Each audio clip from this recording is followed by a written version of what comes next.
안녕하세요. 인사드립니다.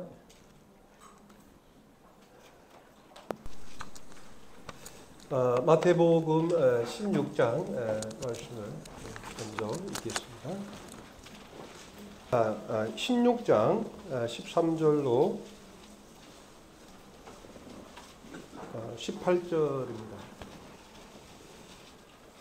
예수께서 가이사랴 빌립보 지방에 이르러 제자들에게 물어 가라사대 사람들이 인자를 누구라 하느냐.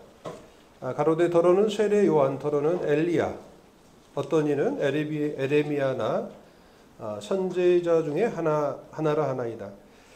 가라사대 너희는 나를 누구라 하느냐. 시몬 베드로가 대답하여 가로되 주는 그리스도시요 살아계신 하나님의 아들이시니이다. 예수께서 대답하여 가라사대 바요나 시몬아 네가 복이 있도다. 이를 네게 알게 하니는 혈육이 아니요 하늘에 계신 내 아버지시니라.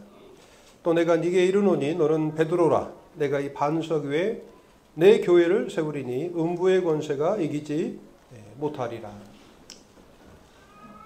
저는 이제 지난 4월 11일에 이렇게 와서 참 좋은 시간을 가졌습니다. 다른 게 또 좋은 것들이 많이 있지만 무엇보다도 사랑하는 형제 자매님들 뵙고 주님 안에서 참 교제할 수 있어서 참 좋았습니다. 그리고 또 저희 자녀들을 또 이렇게 보고 함께 시간을 갖게 된 것도 참 좋았고, 또 저희 부모님도 이렇게 뵐 수 있어서 참 좋았습니다. 저희 어머님도 뵙고, 또 저희 장모님도 뵙고, 5월이 참 좋더라고요. 5월이 계절의 여왕이잖아요. 비록 이제 그 미세먼지 때문에 저희 어린 시절에 누렸던 그 실록을 마음껏 이렇게 누릴 수는 없지만은 여전히 실록의 계절이 참 좋은 것 같습니다. 그리고 5월은 가정의 달이잖아요. 가정의 달. 그래서 가정의 달을 맞이해서 이 교회가 평안한 것도 참 중요하지만 사실 가정에 평안이 없을 때 사실 교회의 평안이 보장될 수가 없죠. 그런 면에서 참 가정이 다 평안하시기를 바랍니다. 아내는 남편에게 복종하고, 요즘 시대에는 참 그런 말 하게 되면 참 큰일 날 소리 하는 것처럼 이야기하지만, 이 시대가 아무리 변했다 할지라도 하나님의 말씀은 말씀이기 때문에 아내는 어찌하든지 남편에게 복종하라고 말씀하셨고, 그렇다고 해서 참 남편들이 또 마음을 놓을 수 없는 것이, 사실 복종보다 더 어려운 것이 참 사랑이라고 저는 생각해요.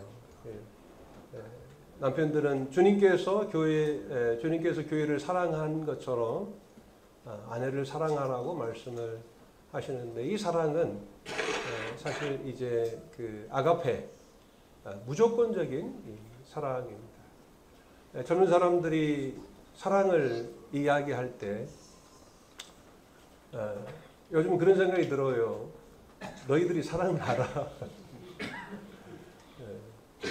사랑은 우리 성도님들 다 잘 아시듯이 여러 사랑들이 있잖아요. 주님께서 베드로에게 네가 나를 사랑하느냐 하셨을 때도 주님께서는 이 아가페 사랑을 말씀을 하셨고, 또 그리고 이제 부모들은 또 자녀들을 또 노엽게 하지 말라고 말씀을 하셨습니다. 사실 이 노엽게 하다, 이것은 이제 도발하다라고 하는 뜻을 가지고 있다고 그래요. 그래서 이제 원어적인 뜻으로는 그들의 어떤 그 도발의 버튼을 누름으로 인해서 그들이 노하게 된다, 이런 뜻을 가지고 있습니다. 사실 이제 우리 자녀들의 약점들이 다 있는데 그 누구보다도 더 잘 아시는 분들이 부모님들이잖아요. 때로는 저희들이 참 부주의하게 주의하지 못함으로 너무나도 쉽게 그들의 그 노하게 하는 버튼을 누름으로 인해서 그들을 노엽게 하는 경향들이 있는 것 같습니다. 그리고 자녀들은 부모를 공경하라. 그 공경하라라고 하는 뜻이 그런 뜻이 있다고 그래요. fixed value. 그분들의 가치를 정하라. 이런 뜻을 가지고 있어요. 그분들의 가치를 정하라. 부모의 가치가 어떤 것이냐라고 하는 거죠. 공경의 의미는 그분들에게 어떤 맛있는 음식을 대접하고 좋은데 매이시고 편안하게 이렇게 여생을 즐기시도록 이렇게 하는 것도 이제 봉양의 의미로서 효라고 할 수 있겠습니다만 진정한 공경은 저희들의 마음이 그분들을 부모님의 그 가치를 저희들이 깨닫고 그것을 인정하는 것, 그분들에게 그분들의 가치를 부여한다라고 하면 좀 이상한 뜻이겠습니다만은 우리 부모님들이 얼마나 가치 있는 존재인가를 우리 마음속에 깊이 이렇게 깨닫는 것, 이것이 이제 공경하다라고 하는 뜻을 가지고 있습니다. 원어적으로. 제가 곰곰이 생각해 보니까 부모님의 가치는 하나님 다음으로 가치가 크더라고요. 그래서 그런 마음을 가지고 부모님을 대하는 것이 공경의 마음이지 어떤 이제 먹을 것 이렇게 가져다 드리는 것뿐만 아니라 저희들이 어떤 그분들의 가치를 이렇게 저희들이 인정하고 대할 때 그것이 참 공경이다.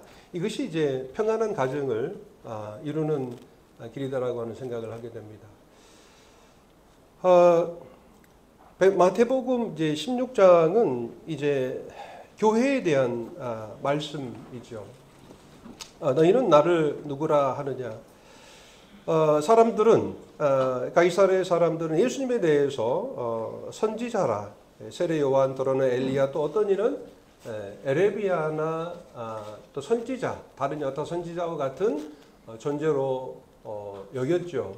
그렇게 알고 있었습니다. 예수님이 누구이신가? 우리가 복음을 전할 때에 분명하게 우리가 예수님은 누구신가를 전해야 되겠죠. 그렇지 않으면 영생을 얻을 수 없기 때문에 영생은 그 아들 예수 그리스도와 그의 보내시니 하나님 아버지를 아는 이것이기 때문에 예수 그리스도를 알지 못하고 구원을 영생을 얻을 수가 없습니다. 예수 그리스도 그분 자체가 복음이죠. 그랬을 때 이제 예수님께서 너희는 그렇다면 너희는 나를 누구라 하느냐 이렇게 물으셨을 때에 시몬 베드로가 대답해 가로되 주는 그리스도시요 살아계신 하나님의 아들이다라고 고백을 합니다. 그때 이제 이것을 알게 하니는 혈육이 아니고 하나님 아버지시다. 내 아버지가 너로 하여금 이 사실을 깨닫게 했다. 베드로가 깨달은 이것은 무엇입니까? 이것은 바로 복음이죠. 예수는 그리스도시요. 다시 말하면 구속자, 구원자, 그 기름 부음 받은 자로서 구약의 많은 선지자들을 통해서 하나님께서 언약하신 그분이 바로 예수 그리스도시다라고 하는 것이죠. 그 아들의 이 관한 것, 그 성경에 미리 약속하신 그분이 바로 예수님이시다라고 하는 것입니다. 저희들이 사실 이제 기도할 때 예수님의 이름으로 기도합니다 그러잖아요. 근데 사실 분명하게 명확하게 예수 그리스도의 이름으로 기도합니다라고 하는 것이 더 합당할 것 같습니다. 왜냐하면 이 세상에는 예수라고 하는 이름을 가진 사람들이 많이 있거든요. 그 모든 예수가 그리스도는 아니기 때문에 그리스도이신 그 예수, 그 예수님의 이름으로 우리가 기도함으로 하나님 앞에 영광을 돌려드릴 수 있게 되는 것이죠. 그래서 베드로의 고백은 사실 복음입니다. 예수 그리스도, 당신은 그리스도시요 살아계신 하나님의 아들이시다. 하나님의 아들, 곧 그것은 신의 아들이다라고 하는 뜻을 가지고 있습니다. 주님은 신이죠. 예수님은 그 하나님의 아들로서 하나님이시다라고 하는 이 같은 고백을 하게 될 때에 예수님께서 뭐라고 말씀하십니까? 18절에 내가 네게 이르노니 너는 베드로라. 내가 이 반석 위에 내 교회를 세우겠다고 말씀을 하고 계십니다. 이 반석 위에 이 반석이라고 할 때 이 반석을 이제 천주교에서는 바로 베드로라고 이야기를 합니다. 그 베드로 위에 교회를 세우겠다고 말을 하고 있죠. 그러나 그것은 사실 합당치가 않습니다. 저희들이 예배 중에도 한영재님께서 에베소서 말씀을 이렇게 봉독할 때에 바로 그 사도들과 선지자들이 그 터가 되고, 그렇죠? 사도들과 선지자들이 그 터가 되고 예수 그리스도께서는 바로 모퉁이 돌이 되신 거죠. 우리들의 반석이 되신 거예요. 이 교회가 세워지는 이 반석은 바로 이 모퉁이 돌은 바로 예수 그리스도시다. 이 반석 위에 주님께서 내 교회를 세우시겠다. 우리는 이 말씀을 통해서 교회의 소유권이, 교회의 주권이 바로 예수님에게 있음을 저희들이 분명하게 생각할 수가 있다라고 하는 것이죠. 이 세상에는 참으로 많은 교회들이 있습니다. 셀 수 없이 많은 교회들이 있습니다. 이 세상에 몇 개의 교회가 있을까요? 정말 셀 수가 없을 정도로 어마어마한 이 교회가 있죠. 그러나 성경에서 말하고 있는 이 참된 교회는 과연 몇 개나 될까요? 몇 퍼센트나 될까요? 저는 참 예배 드릴 때에 참 감사가 됐습니다. 제 마음속에 이 교회 가운데 내가 참여하는 이것이 얼마나 큰 특권인가. 여호와의 주의 장막이 어찌 그리 아름다운지요. 시편 84편에서도 그렇게 말씀을 하고 있습니다만은 그 주의 제단 위에서 참새도 그 집을 얻고 그 제비도 그 새끼를 위하여 그 보금자리를 얻었나이다. 그 참새와 그 제비를 생각할 때 그 가녀린 그와 같은 이 참 그 피조물이 그 주의 제단 안에서 참된 안식을 누리는 거예요. 제가 예배 드릴 때 나는 참새와 같고 나는 제비와 같은 자인데 그 주의 제단 바로 주님 앞에 드려진 그 온전한 제물 대신 예수 그리스도로 말미암아 이 세워진 이 교회 안에서 내 집을 얻은 거예요. 내 보금자리를 얻게 된 거예요. 이것이 교회다라고 하는 것이죠. 우리의 집, 우리의 보금자리가 이 교회 가운데 있는 것입니다. 예수님께서 이 세상에 오신 것은 자기 백성을 구원하시기 위해서 오셨다고 마태복음 1장 21절에서 말씀을 하고 있습니다. 아들을 낳으리니 이름을 예수라 하라. 이는 저가 자기 백성을 저희 죄에서 구원할 자이심이라. 이 구원하시기 위해서 오셨다고 명확하게 말씀을 하고 있죠. 그런데 이 구원이라고 하는 개념에 대해서 지난번에 제가 말씀을 드렸잖아요. 천국은 공짜고 다시 말하면 구원도 공짜입니다. 이것은 원어적으로 절대 잘못된 표현이 아니에요. 사실 구원과 바로 천국은 공짜입니다. 너희가 거저 받았으니 거저 주어라. 우리가 이 복음을 우리가 돈을 주고 산 게 아니에요. 어떤 우리의 노력이나 어떤 힘으로 말미암아 얻어진 이게 우리 어떤 노력으로 말미암아 얻어진 것이 아니고 100% 완전하게 예수 그리스도의 은혜로 말미암아 이 거저 우리에게 주어진 것이죠. 예수 그리스도의 그 구속으로 말미암아 은혜로, 그렇죠? 은혜로 값없이 의롭다 하심을 얻은 자 된 것이죠. 값없이라고 하는 이 말이 동일하게 이제 공짜의 의미입니다. 도래한. 그런데 이제 구원의 의미가 뭡니까? 이 구원이라고 하는 것은 하나님과의 관계적 개념의 회복이다라고 하는 거죠. 그렇죠? 그러니까 복음을 통해서 우리에게 주시고자 했던 그것은 구원인데요. 그 구원의 개념은 바로 이 공간적 개념의 회복을 포함한 그렇죠. 우리가 이제 천국에 가니 그 지옥이라고 하는 정말 끔찍한 그 공간으로부터 이제 표현할 수 없는 가장 안락한 그 천국으로 아픔도 없고 눈물도 없고 슬픔도 없고 일하는 것이나 공부하는 것도 없는 그와 같은 이제 완전한 그 공간으로 이제 우리가 들어가게 됐다라고 하는 거죠. 다시 말하면 공간적 개념의 회복뿐만 아니라 하나님과의 관계가 회복돼 버린 거예요. 다시 말하면 이 교회라고 하는 것은 예수님께서 이 세상에 오신 것은 우리를 구원하시기 위해서 오셨는데 다른 말로 하면 바로 하나님께서는 우리 주 예수 그리스도를 통해서 우리들의 관계를 하나님과 회복하게 하시기 위해서 오셨다라고 하는 거예요. 다시 말하면 이 교회는 바로 하나님과의 관계가 회복된 사람들의 모임이다라고 하는 것입니다. 이것이 교회예요. 하나님과 관계가 회복된 사람들의 모임이다라고 하는 거예요.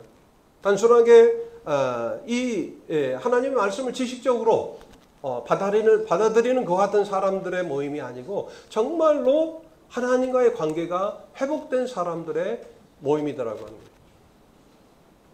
거예요. 바로 이 반석 위에 이 반석은 바로 예수 그리스도의 복음을 이제 말하는 것이라고 말씀을 하고 있죠.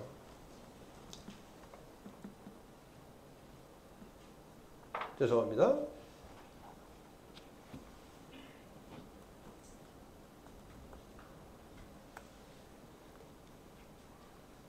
그래서 이 교회라고 하는 이 뜻은 뭡니까?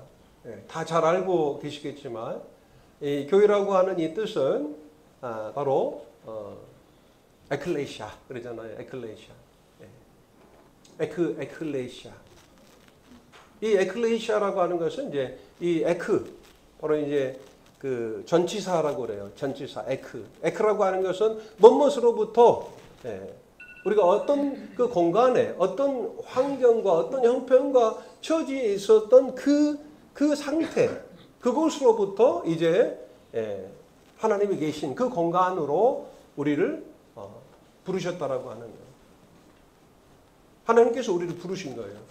그러니까 이 교회라고 하는 것은 부르신 자들의 모임이에요. 부르심을 받은 자들의 모임이다라고. 이 각각 개인을 부르신 거죠. 우리를 부른 것이 아니고 우리를 한꺼번에 부르신 게 아니에요. 한꺼번에 우리를 부르신 게 아니에요. 하나님께서 우리 각 사람을 참 신기하잖아요. 제가 우리 환진영 형제님하고 언제 면대에서 교제 나눠본 적 있습니까? 없지요. 지금 처음으로 면대하면서 교제해 본 것 같은데. 왜 이렇게 친근하죠? 왜냐하면 부르시는 이가 한 분이시기 때문에. 하나님이 아니셨다면 제가 환진영 형제님하고 제가 이렇게 부담 없이 눈을 마주치면서 교제할 이유가 사실 없잖아요. 하나님 때문에 하나님께서 우리를 각각 부르셔서 이곳에 있게 하셨다라고 하는 것입니다. 이것이 이제 교회의 의미입니다. 부르심을 받은 사람들의 모임. 그래서 베드로 우서인가요? 너희 부르심과 택하심을 굳게 하라. 이 부르심과 택하심을 굳게 하라. 하나님께서 왜 우리를 부르셨습니까? 우리를 교회되게 하시기 위해서 부르셨다는 거예요. 이처럼 놀라운 의미가 있는 것이죠. 이 교회되게 하시기 위해서 우리가 교회로 모였다라고 하는 것, 이것 자체만으로도 하나님께서 우리를 부르신 그 소명을 다 한 것입니다. 그리고 이 소명을 따라서 우리가 교회로 모이고 그 교회가 교회되게 하시기 위해서 우리가 이제 힘을 쓰는 거죠. 교회를 지켜야 되는 거죠. 그러니까 뭡니까? 사도 베드로가 밀레도에서 에베소 지역에 있는 이제 그 장로들을 불러 모아놓고 너희는 그리스도의 피로 값주고 사신 이 교회를 치라. 이 교회를 치라. 이 목자로서 이 교회를 먹이고 이 교회를 지키라고 하는 거죠. 하나님께서 우리에게 주신 이 기업이 교회이니 이 교회를 이제 먹이고 지키라라고 하는 거예요. 이 하나님 교회에 일꾼들이 많이 일어나야 되는데 그 교회의 일꾼들은 분명한 목적을 가지고 있죠. 그 목표를 가지고 있다라고 하는 거예요. 그것은 바로 교회를 이제 먹이는 거죠. 우리의 목자 되시고 감독 되신 이에게로 돌아온 이 하나님의 사람들의 모임 가운데 하나님께서는 일꾼들을 통해서 이 교회를 먹이시고 그리고 지키시고 보호하시고 인도하시고 그리고 통치하시는 것입니다. 하나님의 다스리심 가운데 우리가 들어가는 거예요. 이게 바로 교회이죠. 이 교회라고 하는 것은 온전한 교회는 뭐냐? 하나님의 통치가 있는 것이에요. 하나님의 통치. 하나님의 통치가 이 가운데 있는 것이 바로 교회인 것입니다. 만약에 우리가 모였는데 어떤 하나님이 아니고 어떤 그 다른 여타의 존재가 우리 모임을 교회를 이제 통치한다면 그것은 주님께서 말씀하신 그 교회라고 볼 수가 없는 거죠. 그렇기 때문에 우리는 이 일꾼들을 위해서 기도해야 돼요. 사도 바울이 밀레도에서 에베소 지역에 있는 장로들을 볼로 모아놓고 그리스도께서 피로 값주고 사신 이 교회를 너희는 치라. 삼가해서 주의해서 이 교회를 사랑하고 이 교회를 위해서 어쩌면 목숨을 바쳐라. 이렇게 말씀하고 있는 거예요. 무엇으로부터 이 교회를 지키는 것입니까? 양떼들을 아끼지 아니하는 자들이 나타날 것이요 자기를 좁게 하는 자들이 나타날 것이다. 이 교회는 정말 경고해야 돼요. 그러므로 하나님의 일꾼들이 깨어 있어야 되고 모든 성도들은 또 이 하나님의 교회 일꾼들을 위해서 기도해야 된다라고 하는 거죠. 그러할 때 양떼들을 아끼지 않은 자들이 들어오고 또 자기를 따르게 하는 자들이 들어올 때 그와 같은 자들로부터 이 교회를 지킬 수가 있다라고 하는 것입니다. 바로 예수님께서는 우리를 구원하시기 오셨는데 제가 이렇게 말씀을 메시지를 전하면서 우리는 이 교회에 대한 개념을 또 계속해서 이제 또 정의해 나가야 된다고 생각을 해요. 이 교회라고 하는 것은 바로 구원받은 자들의 모임일 뿐만 아니라 바로 하나님의 부르심을 받은 자들의 모임이고요. 그 다음에 세 번째로는 하나님과 화목해 된 자들의 모임이다라고 하는 거죠. 그리고 고린도 후서 말씀을 함께 또 보시겠습니다. 고린도후서 5장 13절 우리가 만일 미쳤어도 하나님을 위한 것이요 만일 정신이 온전하여도 너희를 위한 것이니 그리스도의 사랑이 우리를 강권하시는도다. 우리가 생각한데 한 사람이 모든 사람을 대신하여 죽었은즉 모든 사람이 죽은 것이라.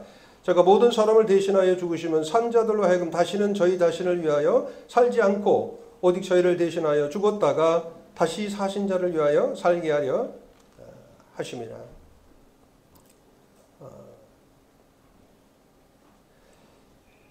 교회는 또한 그리스도를 위하여 사는 자들의 모임입니다.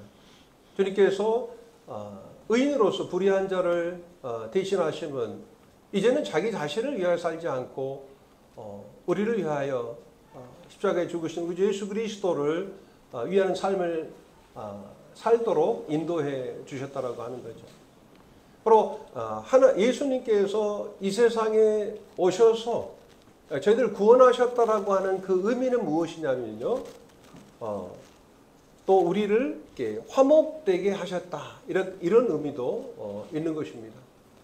하나님과의 관계가 이제 완전하게 회복된 자들의 모임이라고 하는 화목된 자들의 모임이라고 말씀을 드릴 수가 있는 것이죠. 하나님과의 관계가 회복이 될 때 이제 우리는 어떤 생의 진실을 알게 되죠.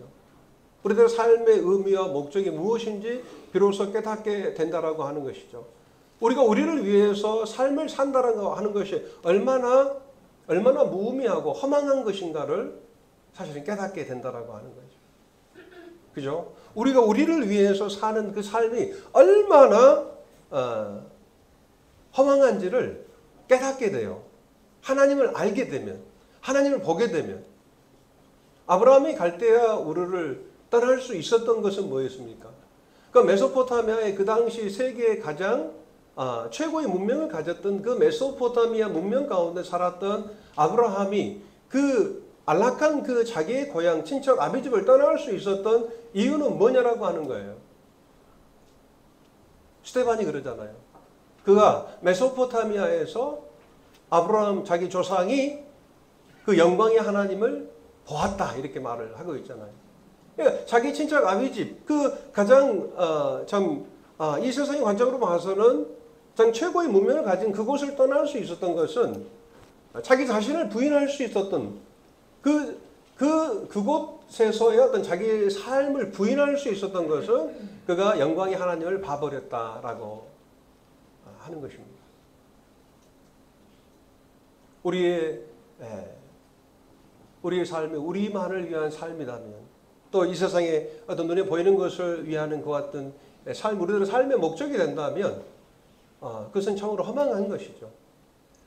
제가 필리핀에서 21년 동안 선교 사역을 하고 있습니다만은 어찌 보면 구원을 받은 이후로부터 지금까지 선교지의 삶을 포함한 그 그리스도의 삶을 사는 가운데서 저를 붙잡았던 두 가지 생각이 있는데 그 중에 하나가 저의 연약함을 인정하는 것이었습니다. 사실 선교는 주님의 부르심이 없이는 할 수가 없죠. 선교의 사명을, 이 선교라고 하는 것은 다른 어떤 의미가 아니고 바로 이 하나님께서 우리에게 맡기신 일이죠. 하나님께서 우리를 부르신 그 소명은 바로 사명을 위한 것인데요. 그 사명을 이루기 위해서 주님의 부르심이 없어서는 안 된다는 거예요. 그런데 그 부르심을 통해서 이루어야 할 그 사명에 있어서는 우리들의 관점에서는 어떤 크고 작음을 우리가 분류할 수는 있어요. 형제님 참 큰일 하시네. 우리 자매님들은 참 작은 일 하시네. 근데 그렇지 않아요. 우리가 교회 안에서 부르심을 받았잖아요. 어떤 지체로서 부르심을 받았기 때문에 우리 각자에게는 소명이 있다라고 하는 거죠. 교회 되게 하기 위해서 우리를 부르셨고 교회 되게 하시기 위해 부르셨다라고 하는 것은 그 교회 가운데 지체가 되게 하시기 위하였다라고 하는 거예요. 우리 몸에 수많은 그런 지체가 있지 않습니까? 그 지체 가운데서 필요 없는 지체가 하나도 없어요. 그 지체마다 해야 할 그 같은 직책들이 있다라고요. 그게 바로 사명이다라고 하는 거죠. 그 사명은 주일학교 일일 수도 있고 부엌에서 성도들을 위하여 칼질을 하는 도마 위에서 음식을 만드는 그 같은 일도 사명이라고 볼 수 있는 것입니다. 크든 작든 그것은 정말 고귀한 사명이에요. 그 사명을 이루면에 있어서 우리를 부르셨다라고 하는 거죠. 그런데 하나님의 부르심을 보라. 저는 그 말씀 너무나도 좋아요. 육체를 따라 지혜 있는 자가 많지 아니하고 문물 좋은 자가 많지 아니하고 어떤 강한 자와 지혜로운 자를 택하지 아니하시고 어찌 보면은 약한 자들 또 좀 약간 지혜롭지 못하다고 말할 수 있는 그 같은 사람들을 하나님이 택하셔서 평범한 사람들을 택하셔서 위대한 일을 이루신다라고 하는 거예요. 제가 언젠가 그런 간증을 했잖아요. 제가 먼저 분별을 하고 하나님 부르심에 대해서 저희 자매가 이제 그 부분에 있어서 머뭇거리고 있을 때 하나님께서 우리로 하여금 몽골에 가도록 인도해 주셨어요. 저는 의도를 가지고 몽골에 갔습니다. 그래서 그곳에 가서 정말 위대한 일을 하고 있는 위대한 그리스도인의 가정, 그 가정을 통해서 어찌 보면 도전을 받고자 하는 그런 마음이 있었는지도 몰라요. 근데 저와 아내가 가서 그 몽골에서 가서 본 그 선교사의 가정은 지극히 평범한 그리스도인의 한 가정이었습니다. 저희들과 동일하게 세 자녀들을 둔 지극히 평범한 그 가정이었어요. 그 가정을 저희들은 보고 온 거예요. 그러나 그 가정을 통해서 위대한 일을 이루시는 그 영광스러운 하나님을 봐버린 거예요. 저희 아내가.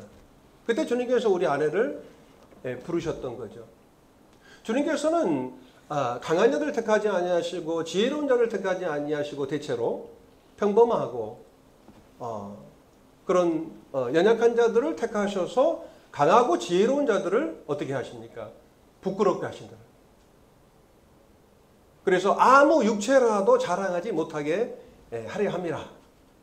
아무 육체라도 자랑하지 못하게 하려 함이라. 우리가 어떠한 큰 일을 우리가 교회 가운데서 우리들의 삶 가운데서 이루었다 할지라도 우리는 자랑할 것이 아무것도 없는 자들이다라고 하는 것을 알아야 된다라고 하는 거예요. 그와 같은 자들을 택하시는 거죠. 우리가 좀 잘나고 제가 좀 얼굴이 잘생기고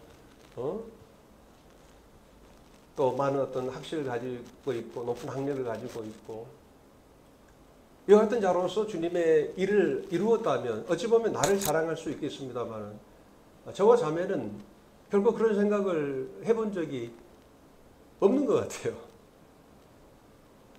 저나 자매나 그리 잘났다고 생각하지도 않고 또 어찌 보면 열등감에 어떻게 보면 사로잡혔던 그런 사람들이죠. 그러나 어느 날 제가 구원받은 지 얼마 안 된 가운데서 빌립보서 2장 13절의 말씀이 제 마음판에 박혀버렸어요. 너희 안에서 행하시는 일은 하나님이시다. 제가 비록 연약하고 부족하지만 내 안에서 행하시는 분이 하나님이시다라고 하는 이 말씀에서 제 마음속에 담대함이 생겼다라고 하는 거예요. 그 하나님이 내 안에서 행하신다라고 하는 거죠. 구원받은 사람들은요, 그 사람들의 삶의 동력이 스스로에게 있지 않는 거예요. 스스로에게 있지 않다니까요. 그러니까 교회 안에서 쓰임받는 사람들은 똑똑하고 잘난 사람들이 아니고 자기의 힘을 의지하는 자들이 아니고 전적으로 하나님을 의뢰하는 자들이었더라고요. 하나님을 전적으로 의뢰하는 자들. 시편 84편은요. 여호와여 주의 장막이 어찌 그리 사랑스러운지요. 그렇게 말씀하시고는 제일 마지막 편에 주께 의뢰하는 자가 복이 있나이다 이렇게 말씀을 하고 있습니다. 주의 집에 거하는 자가 복이 있습니다. 왜 그렇습니까?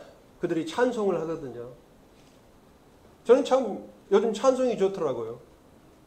우리 형제 자매님들과 함께 부르는 이 찬송이 얼마나 좋은지 몰라요. 주의 집에 거하게 될 때 그 진정 찬송의 의미를 깨닫게 되고 그 찬송을 정말 부르게 되는 거예요. 마음을 다해서, 힘을 다해서. 정말 진실함으로. 그러함으로 예배 시간에 우리가 찬송을 선택할 때 기도 가운데 선택해야 된다고 해요. 그래서 그 모든 찬송이 성령으로 말미암아 그 성령이 감동되어져서 선택되어진 그 찬송을 모든 성도들이 함께 부를 때 온전한 찬송이 되는 것이죠. 그리고 이제 그 마음에 주의 장막의 집에 거하게 될 때 그 마음에 시온의 대로가 있게 되고 이 주께 의뢰하는 자가 복이 있게 됩니다. 그러니까 교회라고 하는 것은 주님을 의뢰하는 자들의 모임이다라고 해요. 어떤 나의 힘을, 나의 어떤 지식을, 나의 어떤 뛰어남을 자랑하는 것이 아니다라고 해요, 교회는. 오직 하나님만을 자랑하는 것이어야 된다라고 하는 거예요. 저는 그 말씀이 좀 이상하더라고요. 모든 육체로 하여금 자랑하지 못하게 하려 합니다. 하나님이 주님이 마음이 좁아서 우리 자랑하는 꼴을 못 보셔서 그러시겠습니까? 그렇지 않아요. 형제 자매님들, 우리가 우리로 하여금 자랑할 것들을 이제 만들어서 이러한 것들을 우리가 자랑하면서 살아간다면 말이죠.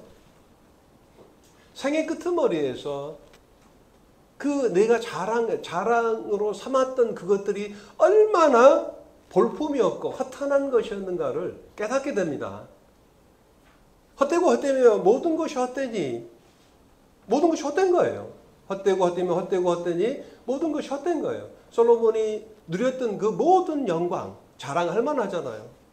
그러한 모든 것도 다 헛되어 버리다라고 하는 우리를 위해서 교회를 위해서 우리 육체로 자랑하지 못하게 하시기 위함이다.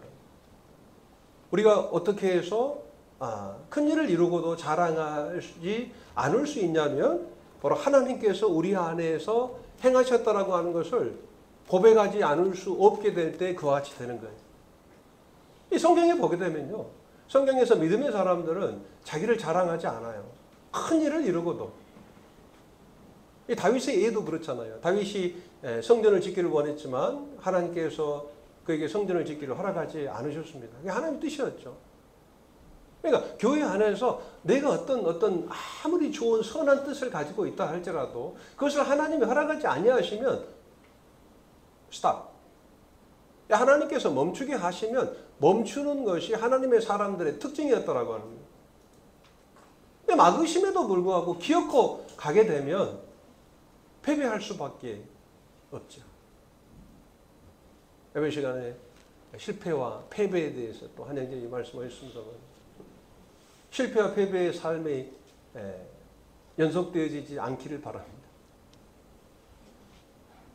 주님께서 이제 우리로 하여금 하나님을 의뢰케 하고 그래서 교회는 하나님을 의뢰하는 자들의 모임이고 우리 안에서 행하시고 자기의 그 기쁘신 뜻을 위하여 우리로 소원을 두고 뭐라 그랬습니까? 행하게 하시는 거예요. 행하게 하시는 거예요. 사랑하는 형제자매님들, 우리가 정말 회복해야 할 것은 하나님과의 관계가 회복돼 버리는 것입니다. 하나님과 회복되지 않았는데 어떠한 일을 짐지우지 마시기 바랍니다. 그것은 정말 짐이 되는 거예요. 수고하고 무거운 짐진 자들아 다 내게로 오라. 내가 너희를 쉬게 하겠다고 말씀하셨잖아요. 그러니까 주님에게로 가게 하는 것이죠. 주님에게로 가게 할 때 제가 말씀드린 대로 떠오르게 돼요. 성도님들이. 거침이 없죠. 거리낌이 없게 돼요. 그러게 될 때 날개를 펼치게 되고 하나님께서 우리를 통해서 이루시고자 하시는 그러한 것들을 보게 하시고 그것을 행하게 하신다라고. 이 행하게 하신다라고 하는 이 뜻은 어떤 우리가 어떤 능동적으로 어떤 일을 하는 것이 아니에요. 우리 안에서 견딜 수 없는 어떤 힘이 우리 안에서 역사하는 겁니다. 이것을 에네르게오라고 그래요. 에네르게오. 그러니까 마치 이 전선에 그 전류 힘이 흐르는 것과 같은 그와 같은 상태를 의미하는 거예요. 그러니까 주님께서 우리 안에서 행하게 하신다라고 하는 것은 이 전등의 이 밝은 불빛이 말이죠. 이 전등의 불빛이 이렇게 그 찬란하게 비출 수 있는 것은 이것이 전등으로 말미암은 것이 아니다라고 하는 거예요. 이 전등의 빛이 전등으로 말미암아 전등으로부터 온 것이 아니고 그 전선을 통해서 흘려지는 바로 전류의 힘이다라고 해요. 전류의 힘. 그 전선을 통해서 흘려지는 그 전류의 힘이 이 전등의 빛을 밝히는 거예요. 문제는 우리들의 전등, 이 전등은 우리를 상징할 수도 있어요.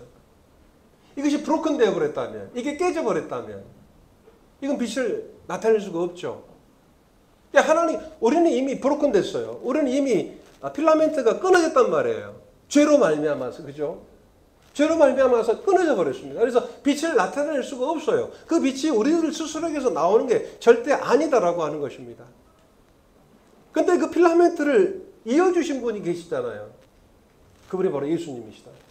예수님께서 이 땅에 오신 것은 그 끊어져 버린 필라멘트를 이어주기 위해서 오셨다라고 하는 거예요. 그 이어주다라고 하는 것이 바로 화목입니다. 화목. 바로 예수님께서 이 땅에 오셔서 자기 자신을 화목제로 드려버렸잖아요. 화목이라고 하는 것은 어디서로부턴가 정확한 그 위치까지 내려오는 것을 의미해요. 그럼 내려오셔서 바로 변화시켜버린 거예요. 그러니까 예수님께서 그 하늘의 모든 영광을 다 버리시고 이 땅에 정확한 우리들이 살고 있는 그 지점까지 내려오셔서 우리들을 변화시켜버린 거예요. 바로 자기 자신을 온전히 드림으로 말미암아. 그래서 우리 안에 삶의 동력이 되는 것입니다. 하나님이 우리와 함께 하시는 거예요. 그래서 교회는 하나님이 함께 하시는 자들의 모임이어야 돼요. 왜 교회가 문제가 발생을 하는 것입니까? 문제가 발생하고 있잖아요. 우리들의 어떤 기대와는 다르게 많은 모임들이, 많은 교회들이 지금 문제들이 발생을 하고 있어요. 그것은 왜 그렇습니까? 다른 의미가 없죠. 교회가 교회되지 못하기 때문에. 교회가 교회되지 못하기 때문에. 바로 이 교회라고 하는 것은 정말 주님에게 속한 것입니다. 그리스도께 속한 것입니다. 주님께서 머리가 되시고 주님께서 우리들의 목자가 되시고 우리들의 감독 되신 이 그분에게 우리가 돌아온 거죠. 하나님께 돌아온 자들의 모임이다라고 하는 거예요. 에릭 리델이라고 하는 유명한 육상 선수가 있었습니다. 1981년도에 아카데미 영화 작품상을 받은 영화가 한 편 있어요. 그 영화의 제목이 불의 전차입니다. 이 불의 전차 영화 보신 분 계세요 혹시? 민영자매 안 봤어요? 꼭 아빠랑 보세요. 지영자매 안 봤어요? 아빠랑 꼭 봐요. 이 불의 전차라고 하는 이 영화 꼭 보셔야 돼요. 이 영화는 이 100m 육상 선수의 이야기입니다. 영국의 육상 대표 100m 달리기 선수인데 이 선수는 유력한 올림픽 금메달 후보자였어요. 1924년 파리 올림픽 때. 근데 그 선수가 100m 올림픽 경기 나가기만 하면 딸 수 있는 그 금메달을 포기합니다. 저는 이번 올림픽에 출전할 수 없습니다. 호들갑도 떨지 않고 다만 이렇게 이야기를 해요. 이제 영국 국민들이 난립니다. 마치 우리나라의 손흥민 선수 같은 그런 선수라고 할까요? 한번 생각해 보십시오. 월드컵에 손흥민 선수가 안 나간다고 한다면 이거 난리잖아요. 근데 그 선수가 나가지 않겠다고 하는 이유가 뭔지 아세요?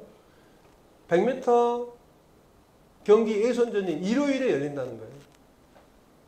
일요일에 열리기 때문에 일요일 그 한 번의 예배를 참석하지 못하기 때문에 저는 그 경기에 나갈 수가 없습니다. 그래서 아주 겸손하게. 그리고 어떤 사람도 그 사람을 회유할 수가 없었어요. 근데 이제 그 올림픽위원회에서 이 선수가 너무나 뛰어나기 때문에 그 100m 경기가 이게 그 달리기 경기가 일요일에 없는 경기가 400m 경기였어요. 그러니까 400m 경기를 나가라고 이야기한 거예요. 그래서 400m 경기를 준비하죠. 그리고 1924년 파리 올림픽 400m 경기에서 그 선수가 금메달을 땁니다. 그리고 이제 그 선수가 이제 중국에 선교사로 나가서 그 중국의 어느 그 감옥에서 이제 그 죽음을 당하시죠. 선교사로서. 후에 그 올림픽위원회 위원이 그런 말을 합니다.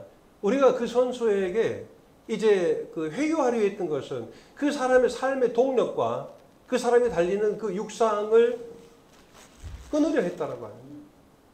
우리들의 삶의 동력이 하나님이시다라고 하는 거죠. 이게 그리스도인의 삶이죠. 이것은 교회의 삶뿐만 아니에요. 학교에서도, 가정에서도, 또 지역사회에서도, 교회에서도 우리들의 삶의 동력은 바로 이 하나님이시다라고 하는 거죠. 그 하나님께서 우리를 통해서 일하시기를 원하시는 것입니다.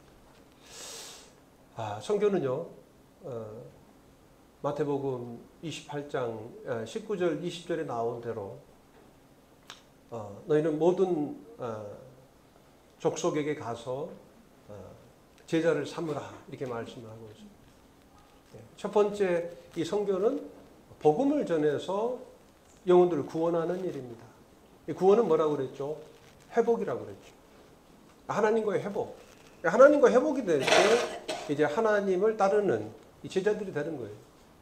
복음을 통해서 영혼들을 제자 삼고 영혼들을 구원하고 두 번째가 이 침례를 주는 겁니다. 세례를 주고 아버지와 아들과 성령의 이름으로 이 세례를 주어서 어떻게 했다라고 하는 거죠? 교회를 세우는 거예요. 이 성경은 단순하게 복음만 전하는 게 아니고 복음을 전해서 영혼들을 제자 삼고 두 번째로는 이제 교회를 세우는 것입니다. 그리고 세 번째는 이제 내가 너에게 분부한 모든 것을 가르쳐서 지키게 하라. 이제 이 남북교회라고 하는 것은 이제 정말 중요한 게 뭐냐면 주님께서 분부한 그 모든 것을 우리가 배우는 것이에요. 그리고 이것을 배울 뿐만 아니라 그 배운 것을 이제 지키는 거죠. 주님께서 참 이상하게 생각하셨어요. 너희들은 어찌하여 나를 주여 주여 하면서도 어찌하여 너희는 내 말을, 내가 전하는 말을 행하지 아니하느냐, 이 말씀이 있죠. 이 교회라고 하는 것은 이 가르칠 교자, 이 모임 회자입니다. 그죠? 정말 번역이 잘 되어 있어요, 교회. 이 가르침이 있는 것이에요. 어떤 가르침이 있느냐? 바로 예수 그리스도의 가르침이 있는 것이죠. 남부교회가 계속해서 정말 아름다운 교회로서 정말 지켜지고, 이 교회를 통해서 주님께서 분부한 그 모든 것을 배울 뿐만 아니라 정말 행하는, 이 교회뿐만 아니라 가정에서, 또 직장에서, 또 지역사회에서, 또 교회 안에서 그 주님께서 분부한 그 모든 것을 저희가 배우고 실천하는 그와 같은 교회가 되기를 바라고, 저희가 이제 26일에 이제 돌아갑니다. 다음 이제 돌아오는 이제 금요일인데, 오면 늘 아쉬움이 있어요. 형제 자매들 더 많이 뵙고, 교제도 나누기를 원합니다만은, 어떤 여건이 이렇게 따라주지 못해서 그러지 못한 그 아쉬움을 이렇게 전하고 또 이해해 주시기를 바랍니다. 저는 이제 돌아가면 또 가야 되겠죠. 주님께서 가라 하신 것이고, 아직은 돌아오라 하지 않으셨기 때문에 또 가야 합니다. 가게 되면 그동안은 참 많은 일들로 분주한 삶을 살았던 것 같아요. 마르다처럼 저희 아내나 저나. 그러나 이번에 가면 좀 더 한 가지 일에 좀 초점을 맞추고자 합니다. 한 가지만이라도 족하다 하셨는데, 이번에 가면 이제 일꾼들을 좀 양육하는 그와 같은 일에 초점을 맞추고자 해요. 주님께서 복음을 공생의 기간에서 첫 번째 메시지를 전하셨죠. 회개하라, 천국이 가까웠느니라. 그렇게 하시고는 이제 제자들을 바로 부르셨더라고요. 그러니까 복음을 전해서 교회를 세운 다음에 제자를 부르신 것이 아니고, 일꾼을 이렇게 삼는 사역을 하신 것이 아니고, 이 복음을 전하심과 동시에 그 다음 세대의 일꾼들을 세우는 이와 같은 일이 병행되었었던 것이죠. 그리고 나를 따라오너라, 내가 너희로 사람을 낚는 어부가 되게 하겠다, 이렇게 말씀하셨는데, 그 이전에도 이제 그런 서원이 있었습니다만, 이러한 것들이 온전하게 실행되지 못했었던 제 지난날의 어떤 선교 사역이었습니다. 그러나 앞으로 몇 년이 될지는 모르겠습니다. 어떻게 될지는 모르겠지만, 주님께서 선교 사역을 마감하게 하실 때까지 그 필리핀에 그 세워진 지역교회 안에서 많은 일꾼들이 세워지기를 원하는 마음으로 사역에 임하도록 하겠습니다. 이 일을 위해서 또 함께 기도해 주시기를 바랍니다. 형제 자매들 늘 건강하시고 평안하시길 바랍니다.